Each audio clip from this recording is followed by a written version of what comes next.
Hello guys, welcome to study India.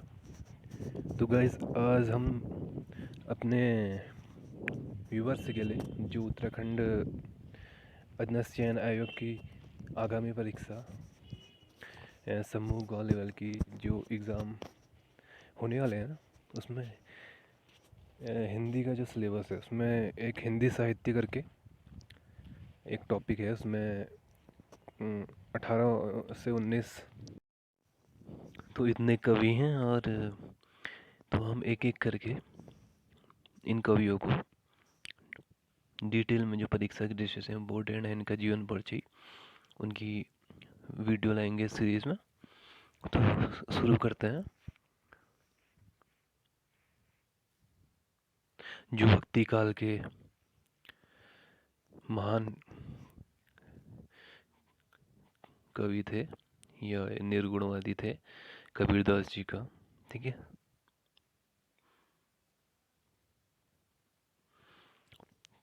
तो सबसे पहले हम देखेंगे कबीरदास जी का जन्म कहाँ हुआ था। वाराणसी में हुआ था, और कब हुआ था? 1398। ठीक है, और इनकी पत्नी का नाम लोई था। इनके पुत्र और जो पुत्री थी उनका नाम कमाल और कमाली था। इनका जो निधन हुआ था 1518 में, कहाँ हुआ था? मगहर में।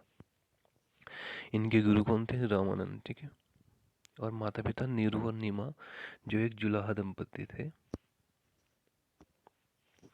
तो उनकी रचनाएं देख लेते हैं जो परीक्षा की दृष्टि से इम्पोर्टेंट है।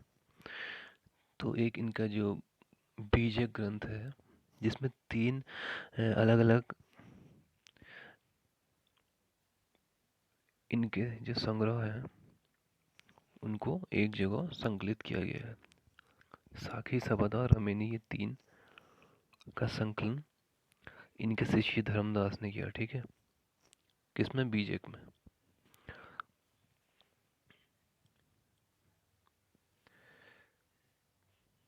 और इनकी जो अलग और रचनाएं हैं, जैसे रचनावली, ग्रंथावली, अनुराग सागर। ठीक है, तो कबीर जो थे बचपन से ही वो अनपढ़ थे, तो इसलिए वो पढ़ना और लिखना नहीं जानते थे, लेकिन उनके शिष्य ने जितने भी उनके उपदेश थे, जितने भी उनकी विचार थे, वो सब बीजक के माध्यम से लोगों तक पहुंचाया। और निर्गुण पंथ के प्रवर्तक थे। ठीक है, निर्गुण मतलब होता है जो ईश्वर के निराकार स्वरूप को मानता है। ठीक है, जो ईश्वर के निराकार स्वरूप को में विश्वास करता है। ठीक है, तो कबीर ने हिंदू मुस्लिम एकता की बात करी और हमेशा उसका समर्थन किया है, जाति प्रथा का विरोध किया है। अब देखते हैं कबीरदास जी की भाषा। तो कबीरदास जी की भाषा अलग अलग लोगों ने उसे अलग अलग नाम दिया है। ठीक है, अलग अलग जाने माने कवि जो हिंदी साहित्य के साहित्यकार, उन्होंने अलग अलग नाम दिए। जैसे सदुक्कड़ी भाषा किसने दिया है? रामचंद्र शुक्ल जी ने। और पंचमेल जो खिचड़ी नाम दिया है वो श्याम सुंदर दास जी ने दिया है। और संत भाषा बच्चन सिंह ने। तो ये तीनों ही आपको याद करना है।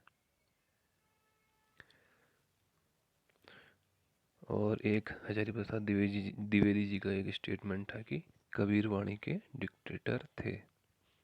ठीक है, तो ये हजारी प्रसाद द्विवेदी का स्टेटमेंट है, और यह परीक्षा में डायरेक्ट पूछा जाता है। ठीक है, तो यही रहे कबीरदास जी का इम्पोर्टेंट जो भी बन सकते थे। ठीक है, कबीरदास जी का जन्म और निधन ये आपको याद रखना है। बाकी गुरु गुरु कौन थे वो याद रखना है। और रचनाएं बीजक में कौन कौन से हैं? साखी, सबद, रमेली। और इनका संकलन करता कौन? धर्मदास, जो कबीरदास जी के शिष्य थे। रचनावली, ग्रंथावली और अनुराग सागर इनकी और रचनाएं हैं। निर्गुण पंथ के प्रवर्तक थे। भाषा में सदुक्कड़ी रामचंद्र शुक्ल जी द्वारा, पंचमेल खिचड़ी श्याम सुंदर दास जी द्वारा, और संत भाषा बच्चन सिंह और हजारी प्रसाद द्विवेदी जी ने कबीर वाणी के डिक्टेटर थे, ये स्टेटमेंट दिया था। तो दोस्तों, ये रहा कबीर का जीवन परिचय। ठीक है, अब नेक्स्ट जो वीडियो है उसमें हम जो मीराबाई हैं उनके बारे में, उनका जीवन परिचय जानेंगे। ठीक है, धन्यवाद।